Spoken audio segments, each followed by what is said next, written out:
Welcome to chapter number 6, Hindu Undivided Family Business. Yesterday we have completed a chapter 5th partnership, and today we are going to start with HUF. Okay. So in short we say HUF. HUF, Hindu Undivided Family Business. So what do you mean by Hindu? Hindu is a religion. Okay, it is generally started by Hindus. Okay, start किने कीती सी? Hindus ने कीती सी। हिंदू ने अपनी families they which start कीता सी। हुण इहदा मतलब की है कि मैं बिजनेस स्टार्ट कर रही हाँ, बिजनेस स्टार्ट कर रही हाँ, पर यह बिजनेस की है? कौन स्टार्ट करता? एक फैमिली। जिहड़ा बिजनेस फैमिली टू फैमिली चल रहा वो बिजनेस की है? HUF। हिंदू फैमिली है, ठीक है, उन्होंने मिलके की स्टार्ट किया? एक बिजनेस स्टार्ट किया, ठीक है। हुण ये बिजनेस की है? एक जनरेशन तो जाऊगा, आ फर्स्ट जनरेशन है, नैक्सट जाऊगा सैकेंड जनरेशन को, नैक्सट जाऊगा थर्ड जनरेशन को, यानी कि ये बिजनेस के कंटीन्यूसली चलता रहता। फैमिली टू फैमिली बिजनेस है, जिमें जिमें जनरेशन वधी जाऊगी उवें उवें कि बिजनेस कंटिन्यू होता जाए। हिंदू फैमिलीज जो मिल के अपना बिजनेस स्टार्ट कर दिया, फिर अगे अपनी जनरेशन को बिजनेस की है सौंप देंगे, फिर गांह वाली जनरेशन उदों अगे अपनी जी हैगी है प्रॉपर्टी आ उन्होंने दे देंगे। सो रजे ये जो बिजनेस है फैमिली बिजनेस, जिदे हिंदू फैमिली, ठीक है, मिल के की आ अपना बिजनेस स्टार्ट कर दिया, अगे दी अगे जनरेशन दे बिजनेस कंटिन्यू चलता रहता। कोई भी थर्ड परसन या बाहरला परसन ये इनवॉल्व नहीं होंदा, सिर्फ फैमिली इनवॉल्व होती है, राइट। ओके, हुण ये बिजनेस आ, ये दो परसन होंदे, एक करता, एक हुंदा को पार्टनर्स। को partners, what do you mean by करता? करता जिहड़ा बिजनेस का मालिक बनाया जाता, सब तो वड्डा परसन फैमिली का, ठीक है, सब तो एल्डेस्ट जिहड़ा परसन है वड्डा, यानी कि ओनर है, मालिक, जिवें आपां कह दे कि सब तो बजुर्ग कह लो, जिहड़ा मालिक आ उहनूं की कहंदे? करता कहंदे HUF दे विच, ठीक है। बाकी जिहड़े मैंबरस वो की होणगे? को पार्टनर्स। अदर मैंबरस वो की होणगे? को पार्टनर्स, राइट। उन्होंने की कहते? को पार्टनर। ये की है? ओनर है, ठीक है। हुण ये बिजनेस है, ये करता है जिहड़ा कि मालिक आ बिजनेस का, एक फैमिली का जिहड़ा मेन हैड आ वो बिजनेस चला रहा, बाकी वो मैंबरस है, राइट। ये दो सिस्टम होंगे HUF के सिस्टम की है? दो सिस्टम है, किहड़े किहड़े? एक है दया बाघा, एक है मिताक्षरा। मिताक्षरा,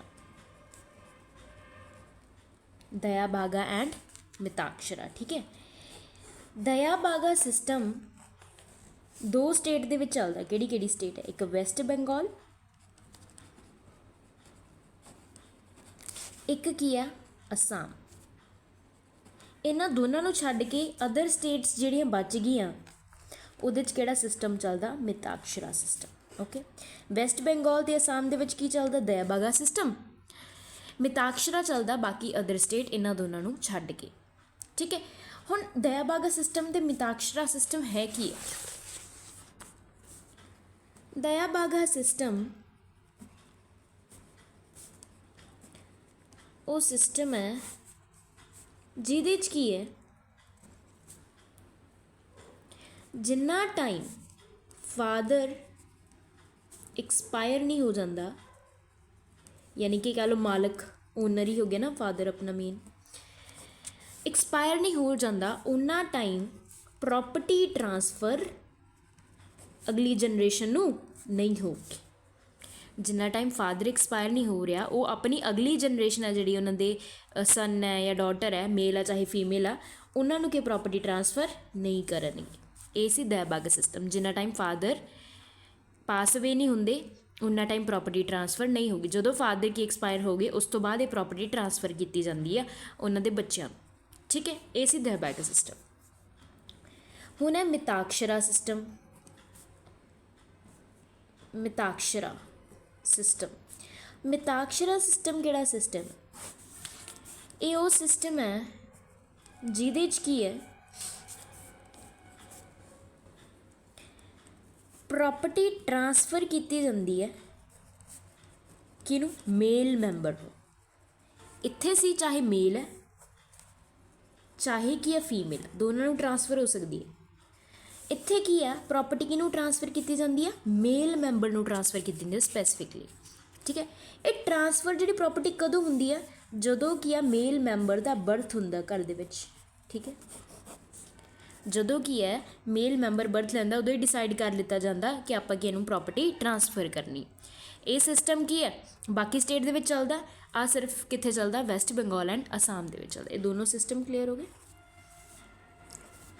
अपने की है मेल मैंबर बर्थ लैंदा उन्होंने प्रॉपर्टी ट्रांसफर की जाती है, तो ये उदों ही कर दी जाती है जो मेल का की बर्थ हो रहा। ठीक है, जो चाइल्ड का बर्थ हो रहा, मेल चाइल्ड का बर्थ हो रहा, वो प्रॉपर्टी ट्रांसफर की जाती है। इत्थे वेट नहीं करना पैंदा कि फादर एक्सपायर होएगा। ठीक है, ओके। सो ये दो सिस्टम सी HUF के फैमिली बिजनेस दे। ठीक है, कि किवें किवें बिजनेस के ट्रांसफर किया जाना। प्रॉपर्टी मतलब कि HUF बिजनेस की गल ही कर रहे हैं, आप HUF बिजनेस की गल ही कर रहे हैं। ठीक है, कि बिजनेस असी उदों ट्रांसफर करते तो फादर एक्सपायर हो जाते। ओके ओके, ये सी HUF मतलब फैमिली बिजनेस आ जिथे मैंबरस मिल के स्टार्ट करते हैं। ठीक है, इहदा की आ मालक जिहड़ा हुंदा उहनूं की कहंदे करता, जिहड़ा फैमिली का सब तो वड्डा मैंबर हुंदा। ठीक है, एज दे विच सब तो वड्डा मैंबर है। ठीक है, उन्होंने कहते करता यानी कि वह मालक होगा। इस तो बाद कि बाकी मैंबरस की को पार्टनर, जदों कि करता एक्सपायर हो गया। ठीक है, यानी कि सब तो एल्डेस्ट जिहड़ा परसन है वो एक्सपायर हो गया, तो उस तो बाद कि प्रॉपर्टी किनूं ट्रांसफर की जाती है? अदर दूसरे मैंबरस होणगे उस जिहड़ा सब तो वड्डा मैंबर होगा उन्होंने प्रॉपर्टी ट्रांसफर की जाती है। ओके, ठीक है। इस तो बाद आप करते हैं फीचर्स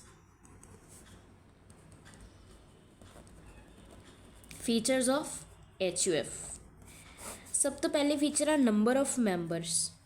नंबर ऑफ कि HUF business they which number of members किन्ने हुंदे हैं? मिनीमम तो ये 2 चाहिए, क्योंकि जो 2 मैंबर होंगे फिर ही फैमिली होगी। मिनीमम मैंबर किन्ने चाहिए? 2। पर मैक्सीमम मैंबर की है यदि कोई लिमिट नहीं है, देयर इज़ नो लिमिट, क्योंकि फैमिली मैंबर जिन्हें मर्जी हो सकते। क्लियर? Number of members. इस तो बाद कंटीन्यूटी ऑफ बिजनेस। कंटीन्यूटी मतलब चलते रहना। हुण जिन्ना टाइम की है फैमिली चलती रहूगी उन्ना टाइम की है बिजनेस चलता रहूगा। कि ये बिजनेस बंद हो सकता? नहीं, क्योंकि ये तो जनरेशन टू जनरेशन है। एक जनरेशन ठीक है उन्हें अगली जनरेशन को ट्रांसफर करता, अगली ने नैक्सट जनरेशन को ट्रांसफर करता। ठीक है, तो ये जनरेशन टू जनरेशन है, तो ये कंटीन्यूटी बनी रहती है बिजनेस की, है ना। तो बिजनेस कंटीन्यू चलता ही रहता, राइट। ओके, थर्ड पॉइंट एक कंटीन्यू हो गया। थर्ड पॉइंट है माइनर मैंबर। माइनर मैंबर किहड़ा हुंदा? लास्ट तुहानूं पार्टनरशिप दे विच भी करवाया सी। माइनर मैंबर वो अजे दी एज की आ बिलो 18 है, उन्होंने माइनर कहते हैं। कि माइनर मैंबर HUF का पार्ट बन सकता है? यस, HUF का मैंबर बन सकता। ठीक है, माइनर मैंबर HUF का जिहड़ा हैगा मैंबर बन सकता है, यानी कि फैमिली बिजनेस का पार्ट बन सकता है। Clear? Fourth one is liability. Liability तो मतलब की है देनदारियाँ। मान के चलो मेरे बिजनेस नूं लॉस हो गया बहुत ज़्यादा, ये सारा लॉस कौन पे करूँगा? करता पे करूँगा, क्योंकि सिर्फ जिहड़ा करता उहदी लायबिलिटी अनलिमिटेड हुंदी है, उन्होंने अपने पल्लियों भी पैसे पे करने पै जाते हैं। बट बाकी जिहड़े को पार्टनर होणगे यानी कि बाकी मैंबरस होणगे, ठीक है, बाकी जिहड़े को पार्टनर्स होणगे उन्हां दी लायबिलिटी लिमिटेड हुंदी है। उन्होंने सिर्फ की है कुछ क हद तक ही लॉस पे करना, जिन्नी को मतलब पैसा लाउंदे आ उन्ना ही पे करना। पर करता नूं की है अपनी जेब चों भी पैसा देना पै सकदा, तां करके दी लायबिलिटी की अनलिमिटेड है। को पार्टनर की लायबिलिटी हमेशा की होंदी है, लिमिटेड होंदी है। क्लीयर।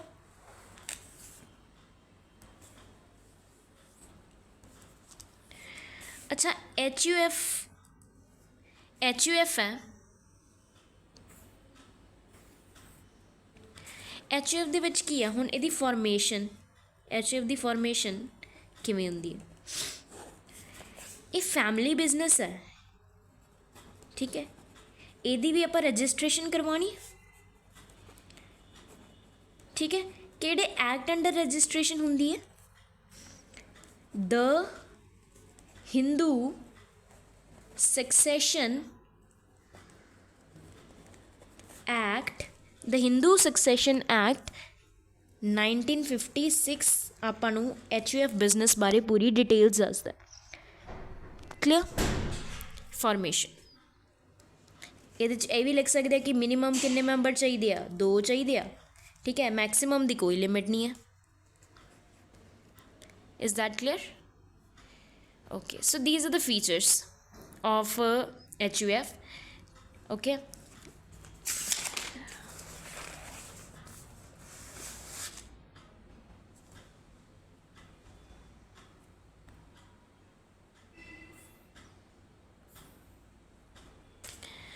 सो HUF बिजनेस जदों कोई फैमिली मिल के बिजनेस शुरू कर दी है, मोस्टली फैमिलीज़ कि हिंदू बिजनेस ने हिंदू लोगों ने स्टार्ट किया सी, हिंदू फैमिलीज़ बिजनेस की स्टार्ट कर दिया, फिर वो बिजनेस अगे दी अगे जनरेशन दे विच जांदा रहिंदा।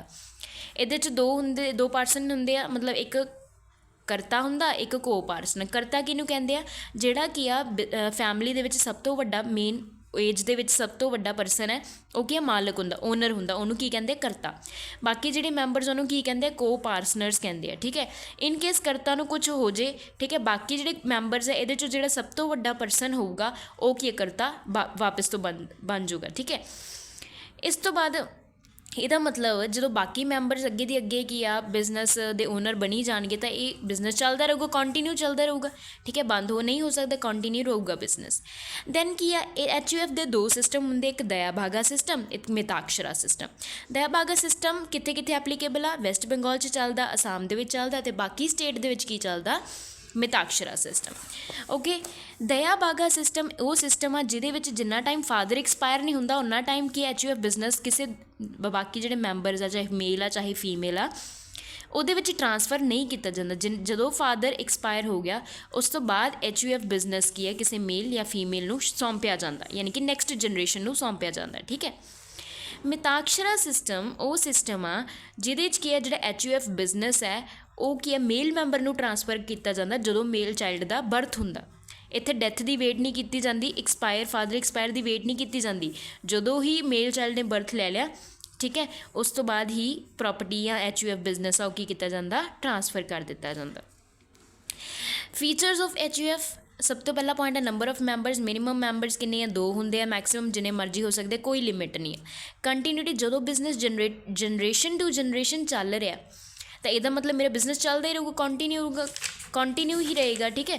अगर कंटिन्यू रहेगा तो मतलब बंद जल्दी नहीं हो सकता, बिजनेस बंद नहीं हो सकता। कि माइनर मैंबर HUF का पार्ट बन सकते, यस, माइनर मैंबर जिन्हों की एज 18 साल तो घट है वो कि HUF के मैंबर बन सकते हैं, राइट।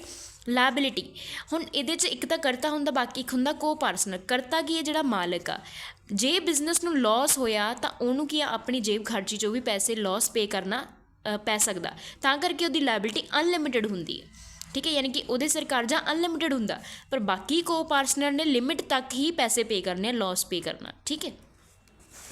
HUF फॉर्मेशन की है, रजिस्ट्रेशन यदि किहड़े एक्ट के अंदर हुंदी आ, the Hindu Succession Act 1956। Okay, ये फैमिली बिजनेस है, ये फॉर्मेशन लिए 2 मैंबरस जरूरी चाहिए तो मैक्सीमम कोई लिमिट नहीं है। So this was our today's topic. अपना नेक्स्ट टॉपिक होएगा merits and demerits of HUF and एक होएगा difference and we will cover that in next video, ठीक है। एंड इत्थे आपां खत्म कर दिया लेक्चर। Okay, thank you so much.